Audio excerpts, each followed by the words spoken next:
ನಮಸ್ಕಾರ ಬಂಧುಗಳೇ, ಇದೇ 2026 ಯುಗಾದಿಯ ಹೊಸ ವರ್ಷದ ಒಂದು 2 ರಾಶಿಯವರಿಗೆ ಬಹಳ ವಿಶೇಷವಾದ ಫಲಗಳು ಮತ್ತೆ ನಷ್ಟದ ಫಲಗಳಿದೆ. ಆ ಫಲಗಳು ಯಾವ್ದಾವ್ದಂತ ಯಾವ ರಾಶಿ ಇದೆ ಅಂತ ತಿಳಿಯೋಣ.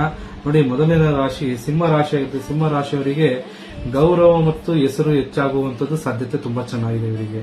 ಆದ್ರೆ ಉದ್ಯೋಗದಲ್ಲಿ ಪ್ರಗತಿ ಬರುವಂತದ್ದು, ಹಿರಿಯರಿಂದ ಬೆಂಬಲ ಸಿಗುತ್ತದೆ ಇವರಿಗೆ. ಉದ್ಯೋಗದಲ್ಲಿ ಕೂಡ ಪ್ರಗತಿ ಯೋಗ ತುಂಬಾ ಚೆನ್ನಾಗಿದೆ. ಹಿರಿಯರಿಂದ ಕೂಡ ಬೆಂಬಲ ಸಿಗುವಂತದ್ದು, ಸಹಾಯ ಸಪೋರ್ಟ್ ಸಿಗುವಂತದ್ದು. ಆದ್ರೆ ಹಣಕಾಸಿನ ವಿಚಾರದಲ್ಲಿ ಬಹಳಷ್ಟು ನಷ್ಟ ಇದೆ. ಬಹಳ ಹುಷಾರಾಗಿರಬೇಕು ಮತ್ತೆ ತಾಳ್ಮೆಯಿಂದ ವರ್ತನೆ ಮಾಡಬೇಕಾಗುತ್ತೆ. ನೀವು ಹಣಕಾಸಿನ ವಿಚಾರದಲ್ಲಿ ಬಹಳ ದುಡುಕು ಸ್ವಭಾವ ಬೇಡ ಸಿಂಹ ರಾಶಿಯವರಿಗೆ.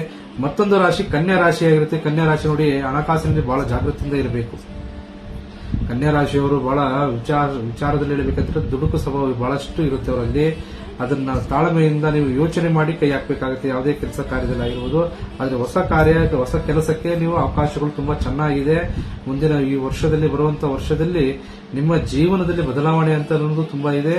ನಂತರ ಹೇಳಬೇಕಂತ ಹೇಳಿದ್ರೆ ದಾಂಪತ್ಯದಲ್ಲಿ ತೊಂದರೆಗಳು ಬರುವಂತದ್ದಿದೆ. ಬಹಳ ಸಾಧ್ಯತೆ, ಬಹಳ ಹುಷಾರಾಗಿರಬೇಕು. ಬಹಳ ಕೇರ್ಫುಲ್ ಆಗಿ ನೀವು ಹ್ಯಾಂಡಲ್ ಮಾಡ್ತಾ ಹೋದ್ರೆ ಎಲ್ಲಾ ಸಮಸ್ಯೆಗೂ ಪರಿಹಾರ ಅಂತೇಳಿ ಇದೆ.